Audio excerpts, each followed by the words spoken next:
We were sitting on a dilapidated 17th century tomb in the late afternoon of an autumn day at the old burying ground in Arkham, and speculating about the Unnamable. Looking toward the giant willow in the center of the cemetery, whose trunk has nearly engulfed an ancient illegible slab, I had made a fantastic remark about the spectral and unmentionable nourishment which the colossal roots must be sucking in from that hoary, charnel earth. When my friend chided me for such nonsense and told me that since no interments had occurred there for over a century, nothing could possibly exist to nourish the tree in other than an ordinary manner. Besides, he added, my constant talk about unnamable and unmentionable things was a very puerile device, quite in keeping with my lowly standing as an author. I was too fond of ending my stories with sights or sounds which paralyzed my heroes' faculties and left them without courage, words, or associations to tell what they had experienced. We know things, he said, only through our five senses or our religious intuitions. Wherefore it is quite impossible to refer to any object or spectacle which cannot be clearly depicted by the solid definitions of fact or the correct doctrines of theology, preferably those of the Congregationalists, with whatever modifications tradition and Sir Arthur Conan Doyle may supply. With this friend, Joel Manton, I had often languidly disputed. He was principal of the East High School, born and bred in Boston and sharing New England's self-satisfied deafness to the delicate overtones of life.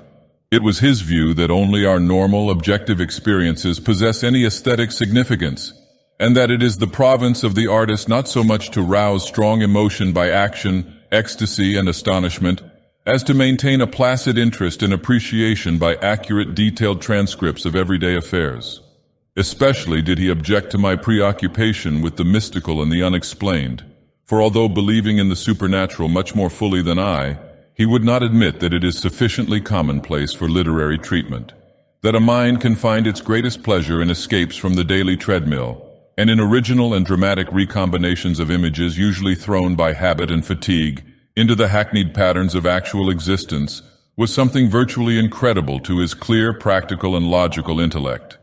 With him, all things and feelings had fixed dimensions, properties, causes, and effects, and although he vaguely knew that the mind sometimes holds visions and sensations of far less geometrical, classifiable, and workable nature, he believed himself justified in drawing an arbitrary line and ruling out of court all that cannot be experienced and understood by the average citizen.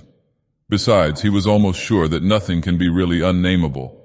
It didn't sound sensible to him. Though I well realized the futility of imaginative and metaphysical arguments against the complacency of an orthodox sun-dweller, something in the scene of this afternoon colloquy moved me to more than usual contentiousness. The crumbling slate slabs, the patriarchal trees, and the centuried gambrel roofs of the witch-haunted old town that stretched around, all combined to rouse my spirit in defense of my work, and I was soon carrying my thrusts into the enemy's own country. It was not indeed difficult to begin a counterattack, for I knew that Joel Manton actually half clung to many old wives' superstitions which sophisticated people had long outgrown, beliefs in the appearance of dying persons at distant places, and in the impressions left by old faces on the windows through which they had gazed all their lives. To credit these whisperings of rural grandmothers, I now insisted, argued a faith in the existence of spectral substances on the earth apart from and subsequent to their material counterparts. It argued a capability of believing in phenomena beyond all normal notions.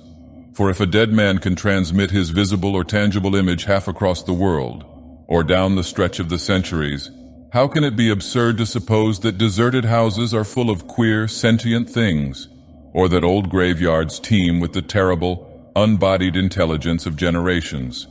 And since spirit, in order to cause all the manifestations attributed to it, cannot be limited by any of the laws of matter, why is it extravagant to imagine psychically living dead things in shapes or absences of shapes, which must for human spectators be utterly and appallingly unnamable? Common sense, in reflecting on these subjects, I assured my friend with some warmth, is merely a stupid absence of imagination and mental flexibility. Twilight had now approached, but neither of us felt any wish to cease speaking. Manton seemed unimpressed by my arguments and eager to refute them, having that confidence in his own opinions which had doubtless caused his success as a teacher, whilst I was too sure of my ground to fear defeat.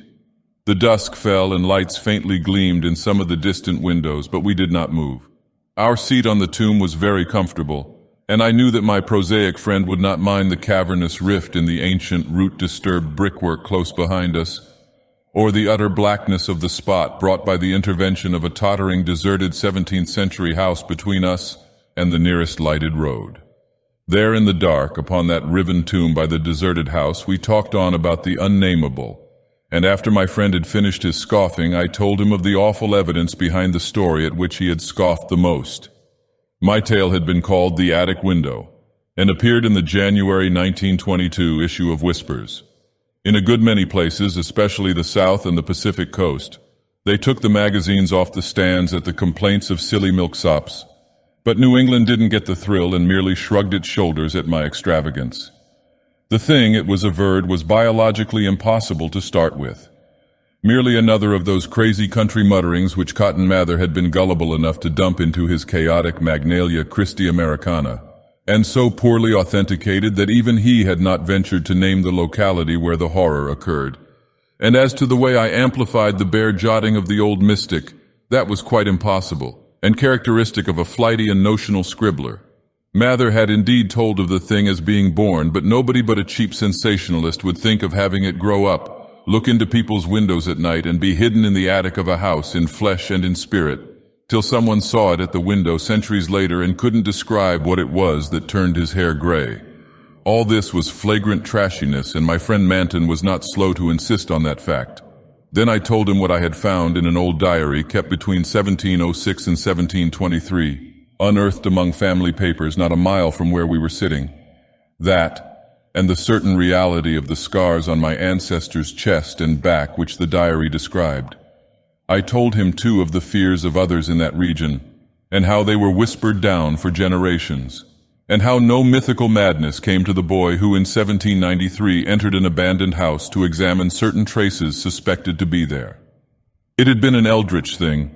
No wonder sensitive students shudder at the Puritan age in Massachusetts. So little is known of what went on beneath the surface, so little, yet such a ghastly festering as it bubbles up putrescently in occasional ghoulish glimpses.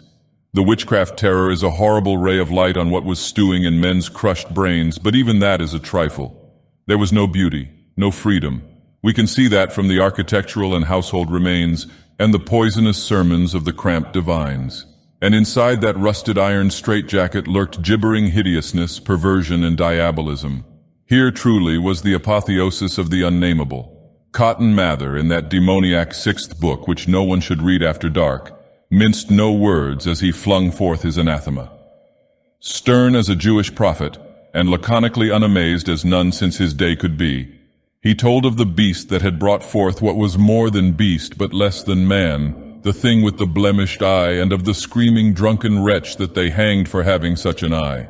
This much he baldly told, yet without a hint of what came after. Perhaps he did not know, or perhaps he knew and did not dare to tell. Others knew but did not dare to tell. There is no public hint of why they whispered about the lock on the door to the attic stairs in the house of a childless, broken, embittered old man who had put up a blank slate slab by an avoided grave, although one may trace enough evasive legends to curdle the thinnest blood. It is all in that ancestral diary I found, all the hushed innuendos and furtive tales of things with a blemished eye seen at windows in the night or in deserted meadows near the woods.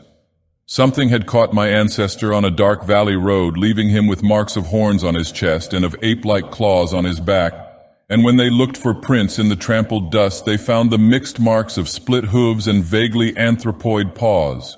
Once a postwriter said he saw an old man chasing and calling to a frightful, loping, nameless thing on Meadow Hill in the thinly moonlit hours before dawn, and many believed him. Certainly there was strange talk one night in 1710 when the childless, broken old man was buried in the crypt behind his own house in sight of the blank slate slab. They never unlocked that attic door but left the whole house as it was, dreaded and deserted. When noises came from it, they whispered and shivered, and hoped that the lock on that attic door was strong. Then they stopped hoping when the horror occurred at the parsonage, leaving not a soul alive or in one piece. With the years, the legends take on a spectral character. I suppose the thing, if it was a living thing, must have died. The memory had lingered hideously, all the more hideous because it was so secret. During this narration, my friend Manton had become very silent, and I saw that my words had impressed him. He did not laugh as I paused, but asked quite seriously about the boy who went mad in 1793 and who had presumably been the hero of my fiction. I told him why the boy had gone to that shunned, deserted house and remarked that he ought to be interested since he believed that windows retained latent images of those who had sat at them. The boy had gone to look at the windows of that horrible attic because of tales of things seen behind them and had come back screaming maniacally.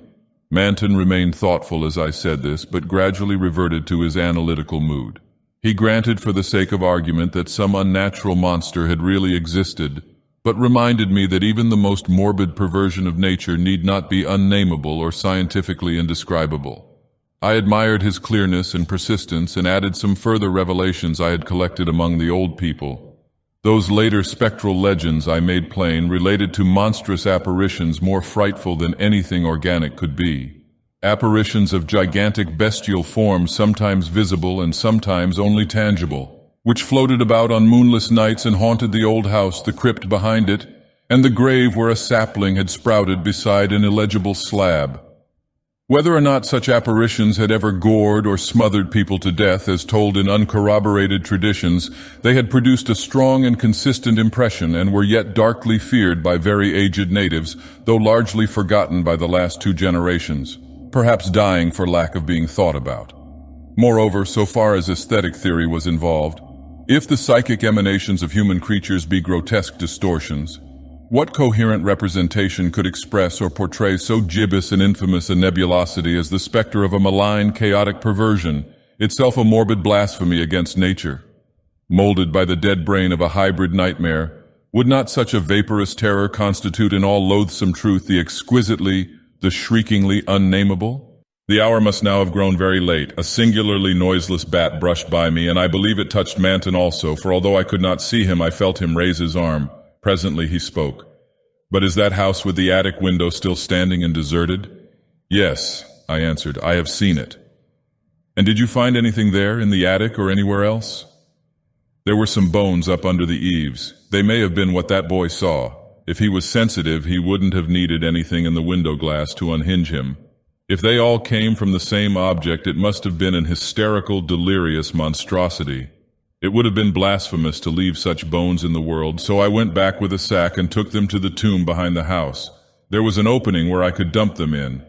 Don't think I was a fool. You ought to have seen that skull. It had 4-inch horns, but a face and jaw something like yours and mine. At last I could feel a real shiver run through Manton, who had moved very near, but his curiosity was undeterred. "And what about the window panes?" "They were all gone. One window had lost its entire frame, and in the other there was not a trace of glass in the little diamond apertures. They were that kind, the old lattice windows that went out of use before 1700. I don't believe they've had any glass for 100 years or more. Maybe the boy broke 'em if he got that far. The legend doesn't say." Manton was reflecting again. "I'd like to see that house, Carter. Where is it? Glass or no glass, I must explore it a little. And the tomb where you put those bones. And the other grave without an inscription. The whole thing must be a bit terrible. You did see it until it got dark." My friend was more wrought upon than I had suspected, for at this touch of harmless theatricalism he started neurotically away from me and actually cried out with a sort of gulping gasp which released a strain of previous repression. It was an odd cry, and all the more terrible because it was answered. For as it was still echoing, I heard a creaking sound through the pitchy blackness, and knew that a lattice window was opening in that accursed old house beside us. And because all the other frames were long since fallen, I knew that it was the grisly, glassless frame of that demoniac attic window. Then came a noxious rush of noisome, frigid air from that same dreaded direction, followed by a piercing shriek just beside me on that shocking rifted tomb of man and monster. In another instant I was knocked from my gruesome bench by the devilish threshing of some unseen entity of titanic size but undetermined nature, knocked sprawling on the root-clutched mold of that abhorrent graveyard, while from the tomb came such a stifled uproar of gasping and whirring that my fancy peopled the rayless gloom with Miltonic legions of the misshapen damned. There was a vortex of withering ice-cold wind, and then the rattle of loose bricks and plaster, but I had mercifully fainted before I could learn what it meant. Manton, though smaller than I, is more resilient, for we opened our eyes at almost the same instant despite his greater injuries. Our couches were side by side, and we knew in a few seconds that we were in St. Mary's Hospital. Attendants were grouped about intense curiosity, eager to aid our memory by telling us how we came there, and we soon heard of the farmer who had found us at noon in a lonely field beyond Meadow Hill, a mile from the old burying ground, on a spot where an ancient slaughterhouse is reputed to have stood. Manton had 2 malignant wounds in the chest, and some less severe cuts or gougings in the back.